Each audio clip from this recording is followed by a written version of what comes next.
Boa noite. Boa noite. Sejam todos bem-vindos para mais uma noite de estudo da doutrina consoladora. Hoje nós teremos a nossa irmã Ana Paula, que vai trazer um tema muito interessante: o despertar da consciência após a morte. Quem não quer saber como isso acontece? Ela vai dissertar isso para nós, trazendo a sua mensagem esclarecedora para todos nós. Então, vamos dar início aos trabalhos. Então, nós boas-vindas também aos internautas que nos assistem, acompanham os palestras da casa. Para a prece inicial, nosso irmão Ferreira, por favor. Oremos. Pai amado, Jesus, Mestre querido, ajuda-nos, Senhor, nos nossos momentos de dificuldade e incertezas. Que os espíritos de luz que nos rodeiam possam nos amparar, nos socorrer, nos orientar nesses momentos. E tenhamos sempre pensamento voltado para a prática da caridade, do amor. Que os irmãos trabalhadores dessa casa possam derramar sobre a nossa palestrante toda a intuição necessária. Ela que preparou com tanto carinho a palestra para nos ofertar hoje. Que tudo, Senhor, transcorra na tua santa e divina paz. E ainda em breve, passa para o irmão que está dirigindo, para que ele possa dar por iniciado os nossos estudos livros. Que assim seja. E assim seja. Então, nossa irmã Ana Paula nos trará a sua mensagem. Muita paz.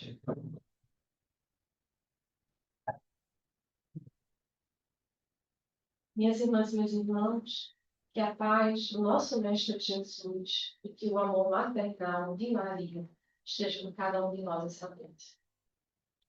Antes da gente começar, só queria dizer que o curso do oratório amanhã não precisa se inscrever, é só vir. Às 7h30 estarei esperando todo mundo que quiser aparecer. Não precisa ficar com vergonha, a oratória não é um bicho-papão. E não só o Caminhando para Jesus, mas como o movimento espírita como um todo precisa que a gente forme mais pessoas dispostas a falar de Jesus. Então fica aí o convite, eu estarei aqui amanhã às 7h30 esperando quem quiser vir para o curso de oratória, tá certo? Há momentos na vida em que nós somos chamados, convidados a refletir, a pensar no que está além do visível, no que está além do palpável. Sobretudo nos tempos atuais, nos dias de hoje, nós somos chamados a pensar sobre aquelas antigas perguntas clássicas da humanidade. De onde viemos? Para onde nós vamos? O que é que acontece depois da morte? Mas essas perguntas, atualmente, elas deixam de ser só uma curiosidade. E a gente vive um momento em que essas perguntas passam a ser, de fato, uma necessidade íntima de compreensão. A gente precisa compreender, há uma busca da gente entender a resposta para elas. E é justamente a doutrina espírita, na sua simplicidade luminosa, que vem trazer todas essas respostas. Mas o Espiritismo, ele não vem trazer a resposta dessas questões só de um ponto de vista da fé. Não. Porque aquilo que se baseia só no patamar da crença pela crença é muito volátil. Pode ser alterado ao sabor do vento ou pode ser derrubado quando a gente é tomado por qualquer momento de dúvida ou de questionamento, que todos nós aqui já passamos por esses momentos de questionar. Então, a doutrina espírita traz essas respostas não apenas baseado na fé, mas, sobretudo, baseado na razão. E, para além ainda da razão, baseados na compreensão de um Deus justo, de um Deus imutável. Um Deus que é criador de todas as coisas, inteligência suprema do universo e soberanamente bom. Então a doutrina espírita vem dizer que a morte física não é o fim de tudo, é apenas uma transformação, uma mudança de plano, uma mudança de dimensão. É uma continuidade do existir ou da consciência em outras formas de vida. Então a doutrina espírita vem trazer toda essa compreensão para a gente. Porque se a gente parar para pensar, esse Deus tão grandioso que a doutrina espírita vem nos apresentar, um Deus cujas dimensões de amor e de inteligência as nossas consciências ainda tão primitivas nem sequer conseguem compreender ou conseguem abarcar o que é Deus. Um Deus cuja grandiosidade a gente só consegue compreender vestígios quando de noite a gente olha para o céu e vê a imensidão do cosmos. Quando a gente olha para o céu mais estrelado, a gente começa a perceber que Deus não é o Deus dos exércitos. Não é o Deus de um povo ou de outro povo. Não é o Deus de uma crença ou de outra. Quando a gente pensa assim, a gente está minimizando o que não pode ser minimizado. Deus é o Deus das nebulosas. É o Deus criador de galáxias infinitas. O Deus que formou tantas e distintas humanidades. O Deus das supernovas. Um Deus assim, tão grandioso, não podia criar algo que estivesse fadado ao fim. Nada pode ter um fim. Como, aliás, já dizia um grande químico francês do século XVIII, Lavoisier, na natureza, nada se cria, nada se perde, tudo se transforma. Portanto, a morte é só uma transformação. Uma transformação, aliás, que todos nós vamos passar. Eu sei que a gente evita pensar nisso como mecanismo de defesa. Mas essa transformação da morte física, todo mundo aqui vai passar. Mais cedo ou mais tarde, todo mundo vai. Vamos voltar para casa em algum momento. Por quê?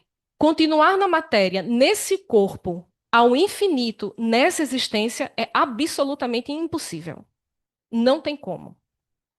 E não tem como por uma razão simples. Nós não somos daqui. Como dizia Paulo de Tarso, nós estamos no mundo, mas não somos do mundo. Nós pertencemos ao plano do espírito. E para esse plano sutil do espírito, em algum momento, mais cedo ou mais tarde, todo mundo aqui vai voltar. Todo mundo aqui vai passar por essa transformação regeneradora da vida. Então veja, se a gente tem essa consciência que em algum momento nós vamos voltar para a nossa verdadeira casa, é preciso que a gente se prepare para esse retorno. É necessário a gente se preparar. E como é que se dá essa preparação? A gente se prepara quando a gente começa a compreender e viver de acordo com a nossa verdadeira natureza, que é espiritual. Quando a gente vive uma vida cujo pensamento está conectado com Deus.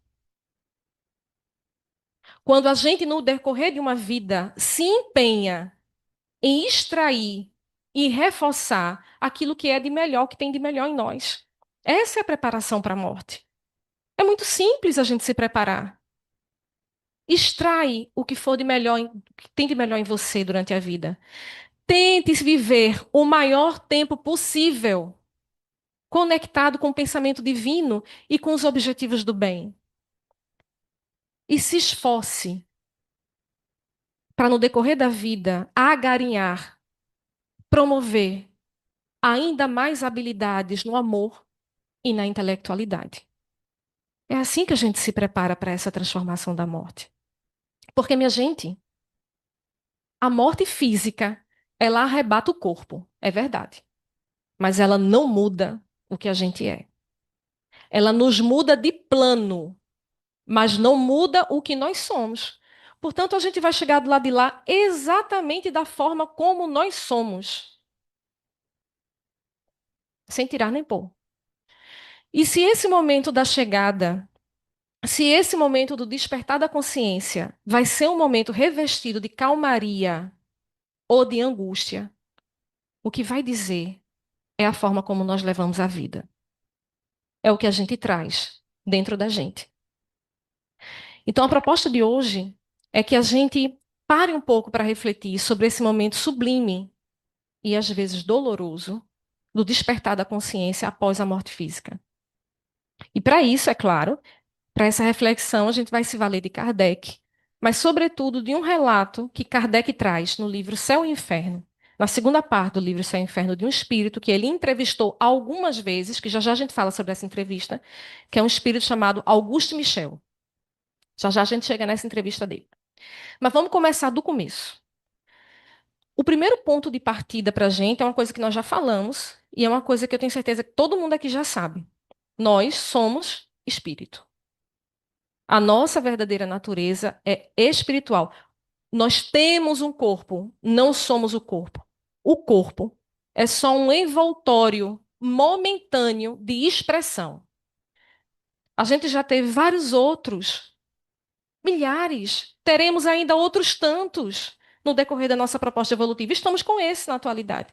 O corpo é uma veste, é uma capa que a gente se utiliza temporariamente para a gente poder caminhar e evoluir na matéria. Mas nós não somos o corpo, nós somos o espírito. Vamos pedir o auxílio de Kardec. Lá no Livro dos Espíritos, na questão de número 149, Kardec pergunta para os espíritos: em que se torna a alma no instante da morte? Em que se torna a alma no instante da morte? E eu quero lembrar que na introdução do Livro dos Espíritos, Kardec chama de alma os espíritos que estão encarnados. Estamos encarnados. O que é que a gente vira no momento que a gente morre? E os espíritos respondem: volta a ser espírito. Quer dizer, retorna ao mundo dos espíritos que deixou momentaneamente. Então a gente vai retornar. A verdadeira casa não é aqui. Aqui a gente está de forma temporária, momentânea. Aqui é uma gota na amplitude do oceano. Então, se a gente vai retornar ao mundo dos espíritos, não tem o que a gente já falou, não existe morte. Não existe morte de um ponto de vista da finitude da consciência. Existe a morte física. Mas você continua a existir. Então a gente chega numa conclusão fantástica. Que conclusão é essa? Nós somos todos imortais. Todos. Todos somos imortais. Agora, porque tudo que é criado por Deus, a partir do momento que nós somos criados, pensados por Deus, nós estamos destinados ao infinito. O absoluto não cria algo finito. É impossível. Agora, tem uma coisa importante. Embora todos nós aqui compartilhemos a característica da imortalidade, e embora todos nós aqui, em momentos diferentes, vamos retornar para o lado de lá, não tem como fugir disso, nem todo mundo vai chegar da mesma forma. E o que é que isso quer dizer? Que a forma como se dá esse despertar da nossa consciência na vida em espírito não é igual para todo mundo. Por quê? Porque a forma como a gente desperta do lado de lá está diretamente ligado à forma como nós vivemos aqui. Vamos compreender isso mais fácil. Tá tranquilo até aqui? Nessa nossa caminhada da evolução, a gente sai do átomo ao arcanjo. Então a gente sai dos primórdios primitivos de moralidade e de intelectualidade. E todo mundo vai caminhando ao destino igual de todo mundo, que é a perfeição relativa. Porque perfeição absoluta a gente só tem em Deus. Agora, então nós estamos numa caminhada, todos nós. Agora, para que essa caminhada seja possível, Deus criou leis. Leis. Leis que regem todo o universo, não só a Terra. em qualquer orbe que a gente pudesse visitar na imensidão do cosmos, em qualquer mundo, seriam as mesmas leis. Porque as leis de Deus, assim como ele próprio, são imutáveis. Não pode existir dois pesos e duas medidas. A lei é uma só. E uma dessas leis, de suma importância, aliás, como são todas as leis, é a lei de causa e efeito. Então, quando a gente pensa no despertar da consciência após a morte, a gente tem que lembrar algo importante, minha gente. Não existe acaso. Nada acontece por acaso. O acaso é algo que não existe. Tudo está regido por uma consciência suprema que nos governa a todos. E essa consciência, que é Deus, não joga dados. Como, aliás, dizia Einstein: Deus não joga dados. A sorte da gente não está na mão do acaso. Então, o despertar da consciência de cada um de nós não está na mão do acaso, não está na mão da sorte ou do azar. Está vinculado diretamente ao que cada um de nós traz dentro de si. Está vinculado ao que nós trazemos, à forma como nós vibramos, os hábitos que nós tínhamos em vida física, que continuam do lado de lá, os valores que nós cultivamos, é que vão dizer da forma do nosso despertar. Então, note que a lei de causa e efeito está presente nesse momento sagrado da transição, direcionando cada espírito, direcionando cada um de nós ao contato direto com o que a gente mesmo gerou. Então, a forma da gente despertar do outro lado não é prêmio ou castigo, é consequência de algumas coisas. Consequência de quê? Das escolhas que a gente fez durante a vida, dos pensamentos que a gente alimentava com mais intensidade, dos sentimentos que a gente nutria com mais força, do que é que a gente colocava como prioridade, o que é que eu colocava como centro da minha vida. Eram as questões do mundo ou eram as questões do espírito? Eu me permiti fazer o bem ou eu me fechei em casulos do egoísmo? Eu me permiti amar ou eu vivi sobre as sombras da solidão? É isso que vai ditar como vai ser o nosso despertar. Não tem outra coisa. É a nossa consciência, são as coisas que a gente trouxe durante a vida. Então, o que a gente faz no decorrer da vida, as coisas que a gente se alimenta, é o que vai pintar o quadro interno do que você vai ver do outro lado. Então, se a gente alimentou uma consciência serena durante a existência, a gente vai ter um despertar sereno. Se a gente viver em meio a turbilhões, a gente vai despertar em meio a turbilhões de pensamentos, a cada um, segundo as suas obras. Lei de causa e efeito. Que note, é uma lei silenciosa. Não é uma lei que dita. É uma lei que apenas conecta cada espírito à frequência que lhe é própria. Então, por isso que o despertar da consciência após a morte é uma experiência ímpar para cada um de nós. Não é igual para todo mundo. Por quê? Cada um de nós, durante a existência, pinta uma paisagem interna.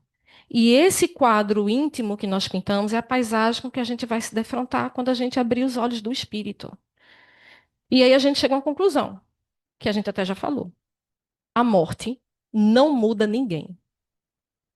Ninguém. Nós levamos da vida a vida que a gente leva. A morte não vai mudar ninguém de forma mágica. Ela apenas revela o que cada um de nós já é em essência. E aí a gente consegue deduzir, então, uma coisa. Para o justo, a morte é a libertação. Por quê? Porque ele já vivia uma vida em espírito na matéria. Para o materialista, a morte é confusão, de não entender o que é que está acontecendo e o que é. Por quê? Porque para ele não havia nada além da matéria. E ao se defrontar com outro tipo de vida, ele se perde. Para o egoísta, que não soube cultivar afetos, a morte é um convite à reflexão. Que reflexão? Gente, a gente escuta direto que a nossa caminhada é uma caminhada individual, não é assim? Estão acordados? Não é assim? A caminhada é individual. Ninguém consegue caminhar com as minhas pernas. É verdade. Mas eu tenho que lembrar que na estrada que eu estou caminhando tem mais gente. Imagina que você foi convidado para fazer uma trilha. Uma trilha. Você vai sozinho na trilha? Para quem vai, né? Porque eu nem vou. Mas suponho que você aceitou ir para a trilha. Você está sozinho na trilha? Tem um guia. Tem um guia. E você está ali cheio de gente. O esforço, o guia pode fazer o esforço por você? Quem está do lado pode fazer? O esforço é seu. Você precisa se esforçar para chegar no final. Mas tem um guia mostrando o caminho. E tem gente do seu lado. A caminhada é individual. Mas na estrada que eu ando tem mais pessoas. E a gente tem que aprender a dar as mãos para que todo mundo chegue no final da trilha. Esse é o convite de reflexão que é lançado para o egoísta. Mas para aquele que soube cultivar afetos, a morte é o encontro. É o momento feliz de reencontrar os amores que a gente plantou. Agora, esse processo de despertar da consciência é um processo, é gradativo. Não dura o mesmo tempo para qualquer pessoa. Alguns, depois que desencarnam, têm um despertar da consciência em espírito mais rápido. Outros demoram um pouco mais a se ajustar e a se localizar nessa vida em espírito. E esse relato desse espírito Augusto Michel, que Kardec entrevista lá no livro No Céu e Inferno, ele traz muito bem exemplificado essa gradação da gente do despertar da consciência. E aí eu preciso falar um pouquinho do Céu e Inferno. Alguém já leu? Eu sempre pergunto com vergonha e vocês respondem com mais vergonha ainda. Gente, eu sempre digo, falei de outra vez que eu estava aqui também falando sobre o livro. Para mim, O Céu e o Inferno é um dos livros mais fantásticos da doutrina espírita, mais esclarecedores. É um livro fininho, de leitura extremamente fácil, que eu acho que todo mundo devia ler. Como eu disse uma outra vez que eu estive aqui, O Céu e o Inferno ele é dividido em duas partes. Na primeira parte, Kardec traz todo um estudo teórico sobre o que é céu, o que é inferno, como é que se dá a justiça divina, anjos, demônios, à luz da doutrina espírita, desmistificando conceitos que milenarmente a gente engoliu. Ele desmistifica aqui. Mas na segunda parte do livro é que a gente sente o impacto do conteúdo. Porque na segunda parte do livro, ele traz relatos de mais de 60 espíritos que, depois de desencarnarem, são evocados para trazer uma realidade do despertar. Que vem contar como é que é a morte. Dói, não dói? O que é que eu vi? O que é que eu senti? O que é que eu encontrei do outro lado? O que é que tinha do lado de lá? Espíritos de condições morais diferentes. Espíritos felizes, medianos, inferiores. Espíritos de criminosos arrependidos.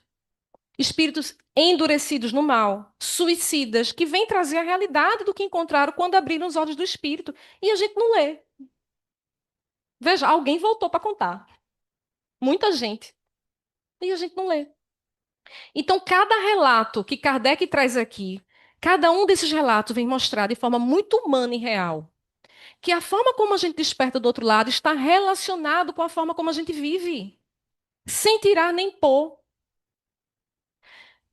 Tem uma frase maravilhosa no filme Gladiador, que eu esqueci o nome do general, acho que era Maximus. Ele dizia assim, uma frase que é fantástica, ele diz assim: o que nós fazemos na vida ecoa na eternidade. Não tem frase mais real do que essa. Então, eles vêm dizer aqui que não existe punição nas leis divinas. A gente precisa tirar esse ranço de achar que Deus pune. Deus não pune ninguém. Ninguém. Um pai e uma mãe que realmente honram a paternidade e a maternidade pune um filho? Jamais. Educa. Educa. Porque é função do pai e da mãe educar. Mas punir, não. Se um pai e uma mãe material que honram a paternidade e a maternidade não punem, como é que a gente supõe que Deus vai punir alguém? Olha o ranço que a gente tem. Deus educa. Educa. E a lei de causa e efeito é uma educação. É uma oportunidade que Deus nos dá da gente refazer de forma correta agora um equívoco que a gente deu início lá atrás. Então, o despertar da consciência, a forma como a gente desperta, está vinculado a esse nosso fazer do lado de cá. E aí vamos para o relato de Augusto Michel, para a gente poder trazer o que é que ele traz. Na segunda parte do livro Céu e Inferno, Kardec faz algumas entrevistas, foram mais de uma, com esse espírito Augusto Michel. Ele não dá a data que ele desencarnou, mas deve ter sido em março de 1863, ele dá o ano. Quem era Augusto Michel? Augusto Michel era um jovem, rico, extremamente inteligente, simpático, educado, boa pinta, e extremamente vinculado às paixões do mundo. Boêmio. Um jovem que em toda a sua vida nunca parou para pensar sobre as questões do espírito. Vivia uma vida extremamente material, na boemia, nos gozos que o mundo poderia oferecer. Ele diz, quando ele apresenta Augusto Michel, ele diz, não era um espírito ruim, não era mal, era bom. Mas esqueceu que o bom precisa fazer o bem. Mas nunca fez o mal para ninguém, mas também não fez o bem. Vivia entregue às paixões que o mundo podia dar. Ele tinha dinheiro, ele era inteligente, ele era sociável, então ele vivia as coisas da matéria. Até que um dia, Augusto Michel pegou uma carruagem para fazer uma viagem e aconteceu um problema com essa carruagem, leva uma queda, bate a cabeça e desencarna. Jovem. Alguns dias depois do desencarne dele, ele é evocado na Sociedade Espírita de Paris. E a primeira comunicação dele, quando ele é evocado, dias depois do desencarne, ele chega para comunicar e ele mal consegue falar.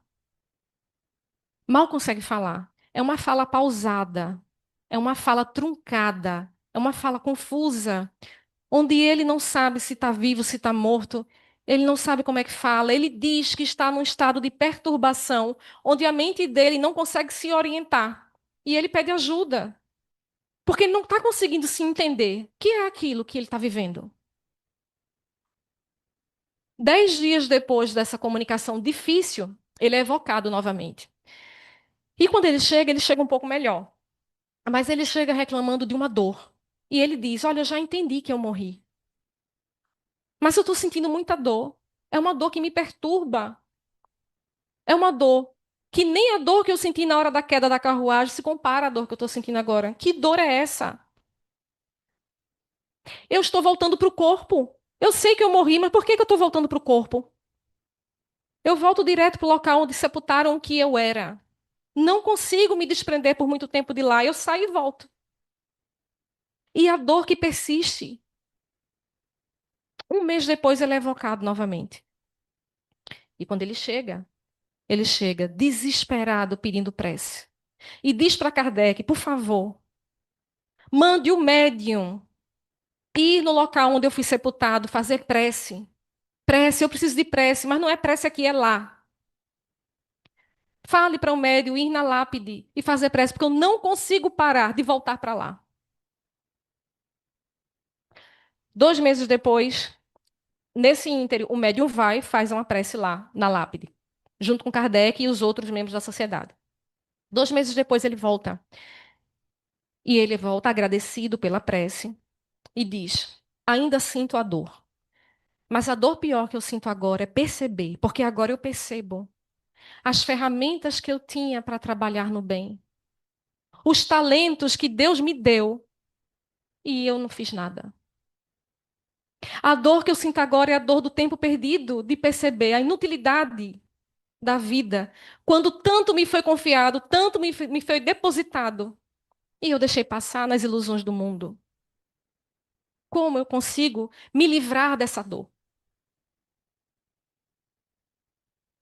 E a última comunicação que ele dá, 3 meses depois do desencarne, a última, que Kardec relata, ele bem mais lúcido, diz: Quero pedir um favor aos membros. Por favor, levem as questões do espírito à humanidade. Alertem aos encarnados sobre a importância de entenderem o que são. Levem o conhecimento da doutrina espírita e da espiritualidade ao mundo, para que poucas pessoas passem a dor e o sofrimento que eu passei. e que estou passando e que só Deus sabe o momento em que essa dor vai sair de mim. Percebe? Então, a gente tem alguns pontos aqui para a gente analisar nesse relato de Augusto Michel. Acho que foram 4 ou 5 entrevistas que ele deu a Kardec. Vamos por pontos, porque tem muita coisa aqui para a gente analisar nesse relato dele. É importante a gente perceber todos esses pontos aqui que eu vou trazer para a gente compreender como é o desencarne de alguém que não se preparou para o retorno para casa. Falei aqui de uma outra vez, minha gente, se a gente sabe que a gente vai fazer uma viagem, a gente tem que se preparar para essa viagem. Não é viver focado na viagem, porque aí você perde também o dia de hoje. Mas é não perder a compreensão de que você vai voltar para casa e em algum momento você não é daqui. Então é importante a gente extrair o que dá para extrair desse relato de Augusto Michel para que servir como alerta para a nossa conduta no hoje. Tem alguns pontos importantíssimos aqui. Primeiro ponto, eu listei 7. Vou citar eles aqui e depois a gente vai aprofundar cada um deles. Primeiro ponto, por que que o primeiro relato dele é tão difícil? Por que que a fala dele é tão truncada? Ele não consegue falar a primeira vez que ele vem. É uma fala difícil, ele nem se entende o que é que está acontecendo. Por que que isso aconteceu? Segundo ponto, que dor é essa que ele narra, que sente, que ele tem consciência de que não é a dor física, porque ele já entendeu que ele morreu. Que dor é essa? Terceiro ponto, por que que ele fica voltando para o corpo direto? Por que que ele não consegue se afastar? O que é que está puxando ele para o corpo? Quarto ponto, por que a prece? Por que a necessidade urgente dele em pedir prece, que a prece fosse feita lá onde ele estava sepultado? Me perdi aqui nos pontos. Quinto ponto. Ponto seguinte. Ponto seguinte. Por que que ele tem a compreensão de que ele perdeu as oportunidades, desperdiçou os talentos que Deus deu? Que dor é essa dele compreender o tempo perdido? De ter deixado enferrujar as ferramentas divinas que Deus colocou na mão dele. Sexto ponto. Retornei. Sexto ponto. Me perdi de novo. Sexto ponto. Por que que ele diz para a sociedade espírita que é importante que não se deixe estudar as questões do espírito? E ele diz isso como alerta, não pode parar de estudar as questões de espírito. Alerte a humanidade. E o último ponto, que é o ponto mais importante. O processo gradativo de despertar dele, que não foi assim, não. Demorou meses para ele despertar. Porque morrer é uma coisa. Desencarnar é uma coisa. Mas não significa que você desencarnou e você está lúcido do lado de lá. Essa lucidez, como estamos lúcidos agora, demora um tempo. De você se atribuir nessa lucidez do que você é, de onde você está, é o que a gente chama do despertar da consciência. Você pode desencarnar e chegar lá sem estar lúcido. Então é preciso a gente entender que para a maioria de nós, esse processo de lucidez, de despertar, é gradativo, como foi para ele. É lento. Toda sexta-feira aqui nas reuniões de desobsessão, que chega de espírito sem consciência que morreu, sem saber. Peraí, eu estou morto? Como é que eu cheguei aqui? Então, é gradativo, a gente precisa compreender. Então, vamos para o primeiro ponto. Por que que essa primeira fala dele é difícil, é truncada? Gente, nesse primeiro momento, dias depois que ele desencarnou, ele está numa fase que é uma fase natural, que todo mundo aqui vai passar, que é um estado de perturbação. Todos nós vamos passar. Olha o que Kardec fala aqui no Livro dos Espíritos, na questão do número 163.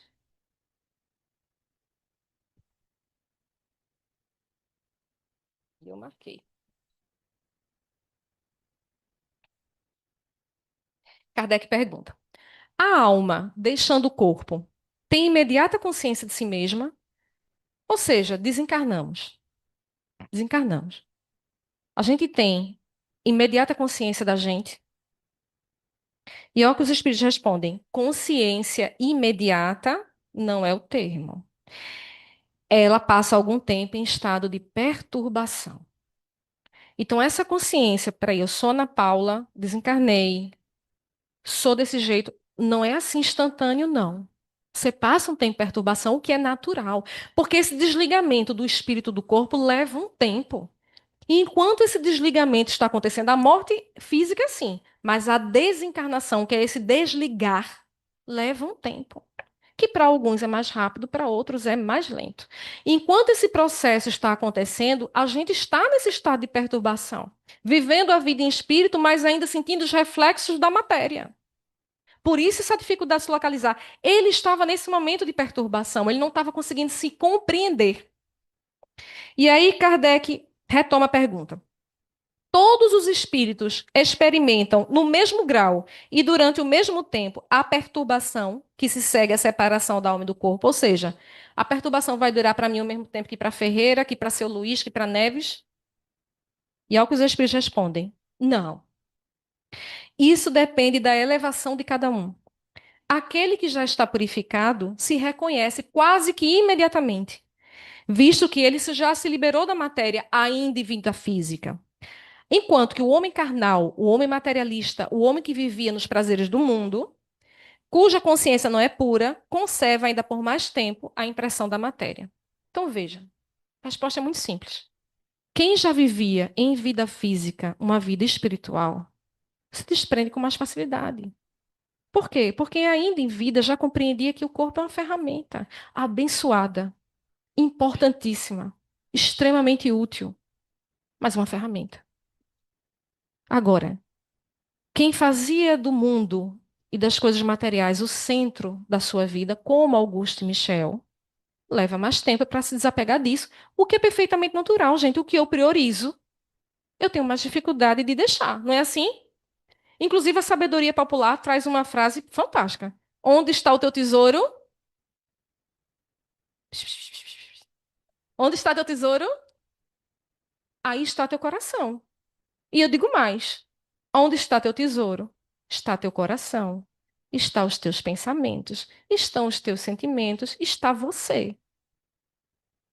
Se o nosso tesouro era o corpo, era a matéria, era a beleza física, eram os bens materiais que a gente tinha, é com eles que a gente vai ficar. Natural. Não é castigo, não. É frequência. É afinidade. Dá para compreender?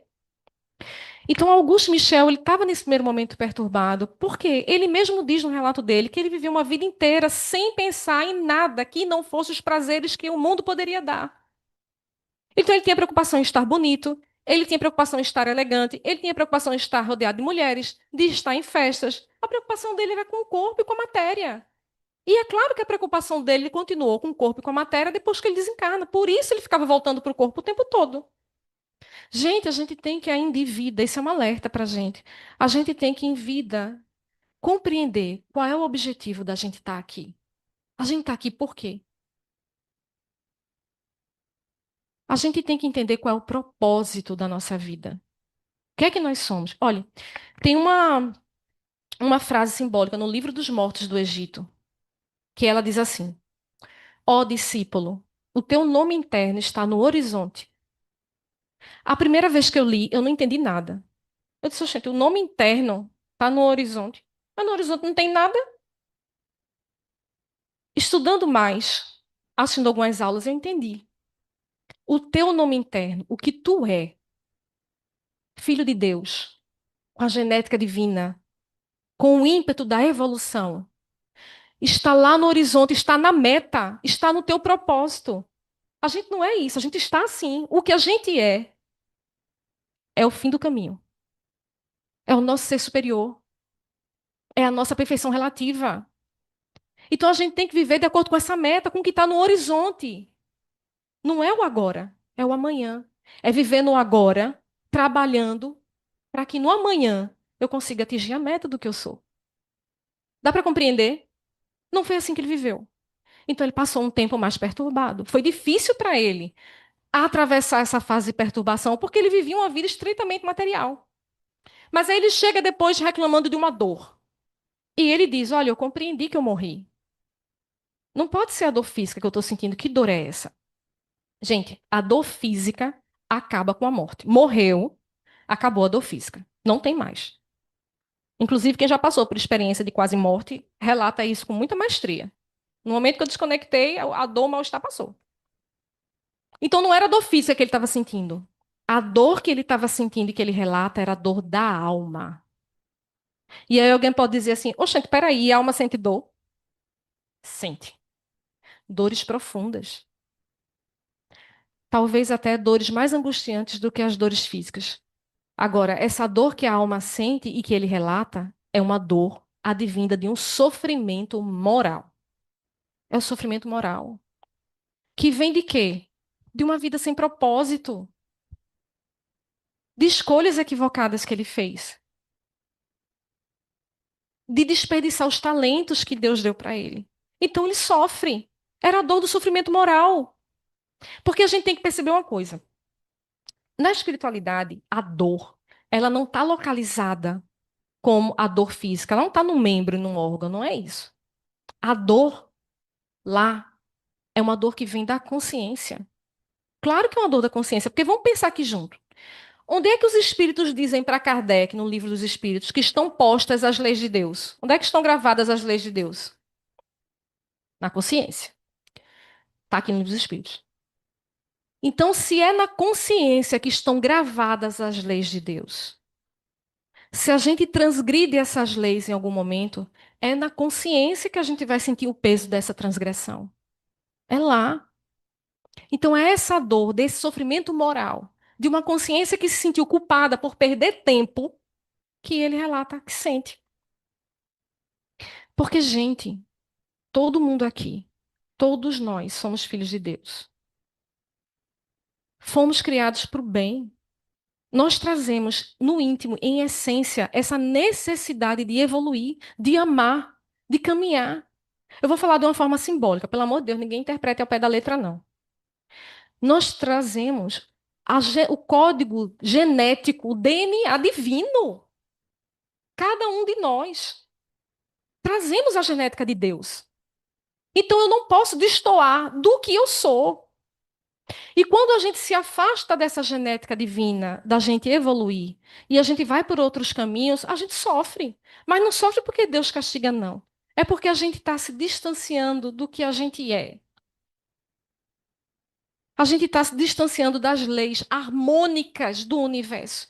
E o sofrimento está quando a gente destoa. Aí vem o sofrimento, a gente volta a afinizar com a lei universal e geral da nossa genética divina. Imagine uma orquestra. Alguém já assistiu uma orquestra com maestro? Tem um maestro. Todos os instrumentos ali estão tocando no mesmo ritmo e harmônico, não é isso? Se alguém desafinar, dá para perceber. Destoa. Se alguém destoa do que o maestro que está regendo todo mundo ali, se alguém destoa da regência, dá para perceber, não fica legal. Aí aquele instrumento que destoou, ele tem que voltar a se harmonizar com a lei geral. Ele tem que voltar a se harmonizar com o comando do maestro, para que tenha fluidez, para que seja simpático aos nossos ouvidos. Assim é com a gente. Toda vez que a gente destoa da nossa genética divina, a gente sofre. É o sofrimento de se afastar do que nós somos. Olha, as moléculas do carbono, elas viram diamante, não é assim? Carbono, o diamante vem do carbono. Mas para as moléculas do carbono se ajustarem para virar o diamante, elas não podem se ajustar de qualquer jeito. Tem que ter uma ordem.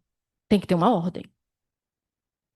Para a gente virar diamante, a gente também tem que se ajustar de acordo com uma ordem das leis de Deus. Quando a gente destoa disso, a gente sofre.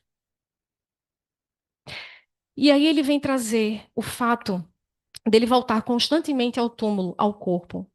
A gente já falou sobre isso. É reflexo da vida que ele levava, da matéria, de estar vinculado ao corpo, de dar importância ao corpo e esquecer o espírito. O foco era a aparência, era a beleza. Então ele retorna para aquilo que era prioridade para ele. Ele tem dificuldade de se desvincular, porque ele não entendia outra vida. Ele era aquilo. E se ele só era aquilo, é para aquilo que ele tem que retornar. Dá para compreender? E eu lembro muito de um autor irlandês, Oscar Wilde. Oscar Wilde ele escreveu um livro muito famoso chamado Retrato de Dorian Gray. Alguém conhece? Tem um filme também, eu acho. O que é que diz nesse livro, O Retrato de Dorian Gray? O livro conta a história de um jovem, Dorian, que era um jovem muito bonito, ingênuo. E aí, em algum momento da vida dele, um pintor pinta um quadro dele. E o quadro fica lindo. E ele, quando vê o quadro, que ele vê que ele é aquele homem bonito, ele faz um desejo, diz, eu queria que eu pudesse me manter dessa beleza e o quadro envelhecesse para mim. E aí, misteriosamente, o desejo é atendido. Então ele começa a fazer todas as atrocidades, se entrega a todos os prazeres, a todos os vícios, continua belo e impecável. E o retrato, que ele mantém fechado a 7 chaves, vai se deteriorando, envelhecendo, por cada vício moral e físico que ele pega. Então veja, Auguste Michel é esse Dorian Gray.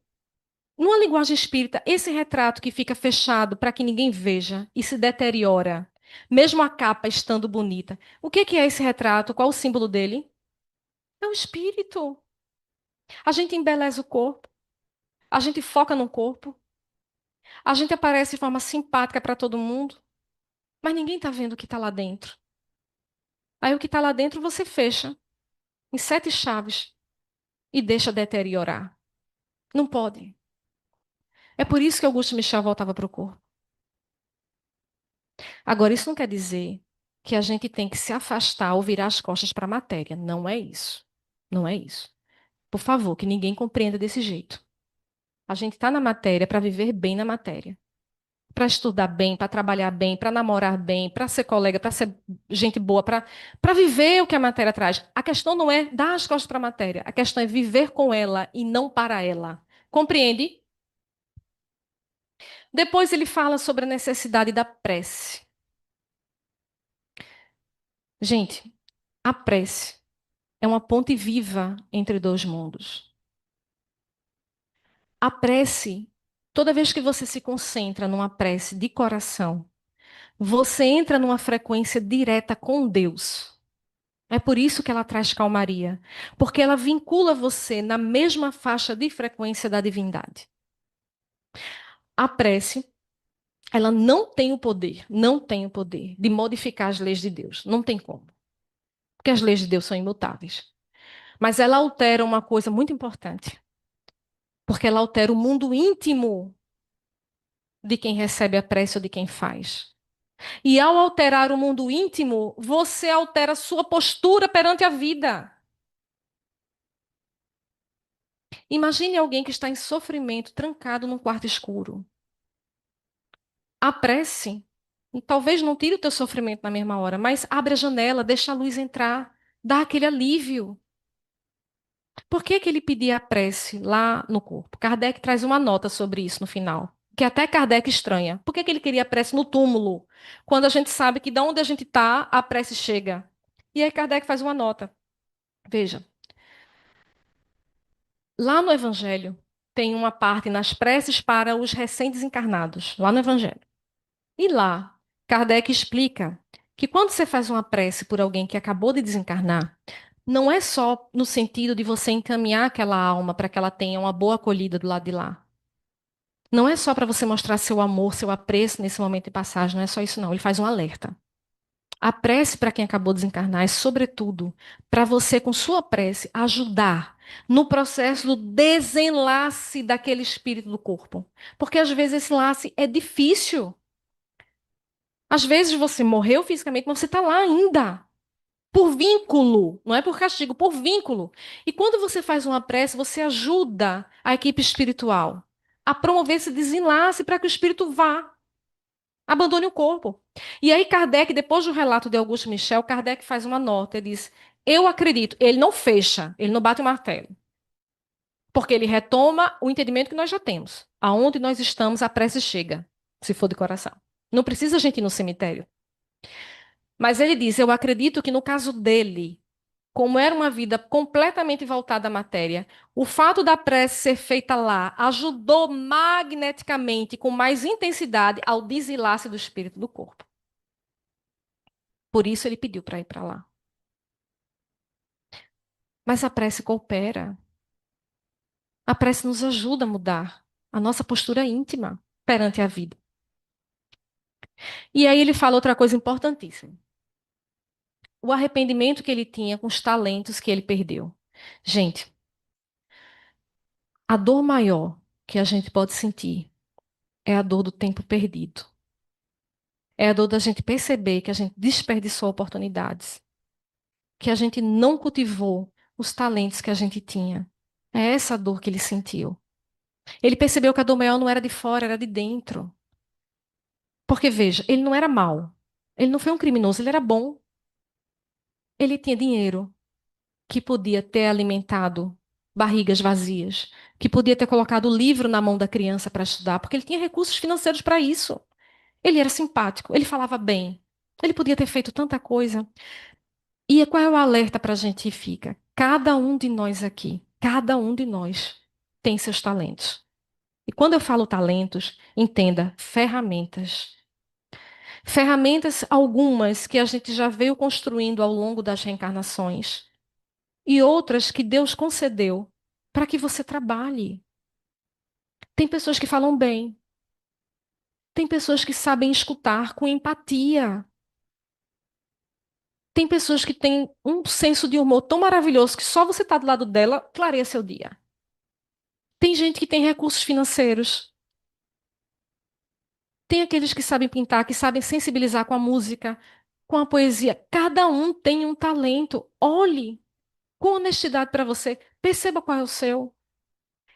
Olhe para você e veja quais são os talentos que Deus confiou para que você trabalhe no bem.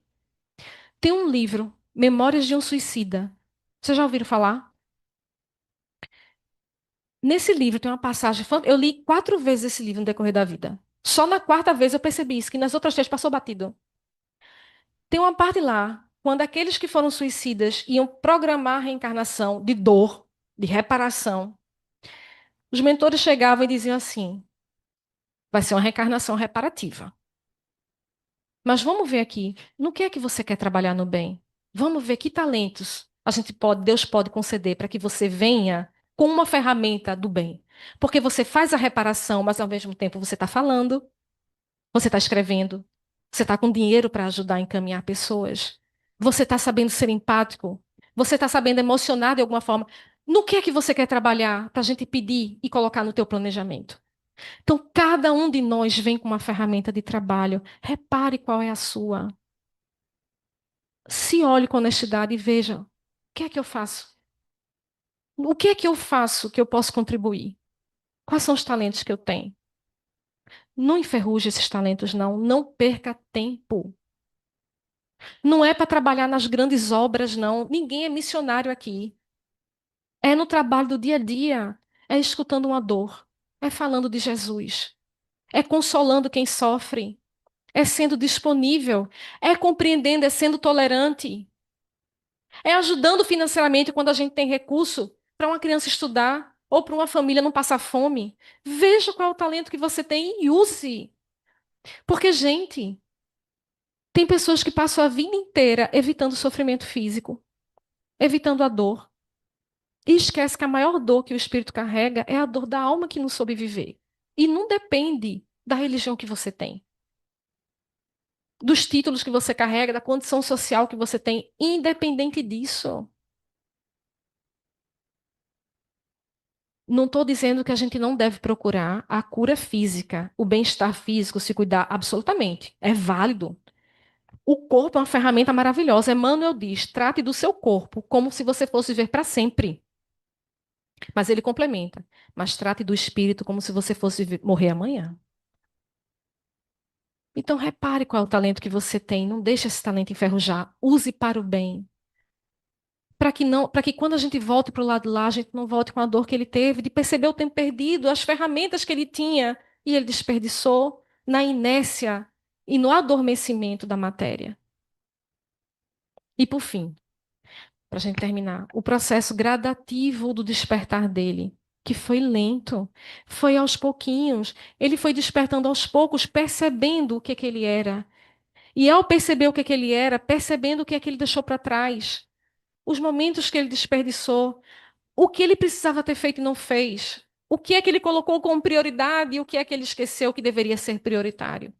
Que a gente faça essa análise, que a gente não desperdice. O momento do despertar não começa quando a gente desencarna, não. Isso é um equívoco. O momento do despertar começa agora, quando você ainda tem tempo de amar, quando você ainda tem tempo de fazer o bem, quando você ainda tem um corpo que pode te levar para aqui ou para lá, para socorrer quem sofre, quando você ainda tem tempo de reconstruir vínculos, quando você ainda tem tempo do despertar. Desperta aqui agora, para quando chegar lá, chegar com mais facilidade. E para a gente fechar, tem uma história antiga que diz assim, que um jovem gostava muito de viajar. E toda vez que ele chegava numa cidade, o que ele mais gostava de fazer era visitar os cemitérios. Ele era apaixonado por visitar cemitérios, que ele dizia que era um passeio cultural. Então ele ia para toda cidade que ele ia nos cemitérios. Até que ele chegou em uma cidade, e ele foi no cemitério dessa cidade, e ele estranhou, porque ele via as lápides e não tinha assim a data de nascimento e a data do falecimento. Era assim, tinha fulano, tantos meses. Aí ele olhava, era um senhor idoso. Cicrano, tantos anos. Fulano, alguns minutos. E ele estranhou, o que que é isso? E aí ele saiu pela cidade procurando alguém que pudesse explicar e achou um morador antigo, um ancião. E ele chegou para aquele morador e disse: Senhor, eu não entendi.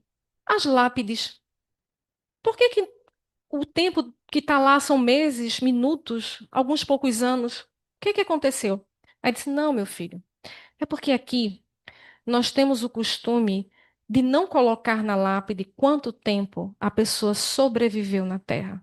Aqui, nós colocamos na lápide quanto tempo cada um viveu, de acordo com o seu propósito, de acordo com o seu Cristo interno, desperto para a sua vida e para as suas potencialidades. Alguns foram minutos antes da morte, outros foram meses, alguns anos. Porque o que importa, filho, e a gente demorou muito a entender, é o tempo que a gente está direcionado à nossa meta, ao nosso íntimo, ao que de fato somos. E aí fica o questionamento para cada um de nós. Se a gente vivesse nessa cidade e se a gente desencarnasse, quanto tempo de vida estaria na nossa lápide? Então, que a gente faça a reflexão, sabendo que não estamos sozinhos e que quando cada um estiver disposto a despertar, tem uma infinidade de amigos do lado, materiais e espirituais, dispostos a ajudar nesse despertar. Muita paz para todos. Obrigado, Ana. Um motivo, um momento de boa reflexão para todos nós. E o nosso retorno vai depender muito da nossa conduta, do que aqui fizemos. E, como ela bem disse, não é deixar de valorizar a matéria, que o corpo é matéria, é o templo do espírito, mas é não dar a atenção devida à vida espiritual, que é o espírito imortal. Então, vamos refletir e lembrar de Santo Agostinho, toda noite questionar como é que foi o seu dia. Não é porque não fez o mal, o bem que deixou de fazer, como um jovem que ela falou. Ele era bom, mas ele não fez o bem. Isso depois ele vai ter o remorso do tempo que perdeu, dos talentos, como ela bem falou. Então vamos agora encerrar os trabalhos na primeira fase, pedindo a nossa irmã Deves para que faça a prece de agradecimento. Amados irmãos, boa noite. Vamos elevar o nosso pensamento a Deus, a nosso Mestre Jesus, a espiritualidade amiga, e agradecer esse banquete que nos foi ofertado, que muitos de nós aqui não tínhamos percebido, não tínhamos conhecimento desse despertar. E para agradecer a Deus e a equipe espiritual, oremos a prece que o Mestre Jesus nos ensinou. Pai nosso que estais no céu, santificado seja o vosso nome. Venha a nós ao vosso reino. Seja feita a vossa vontade, assim na terra como no céu.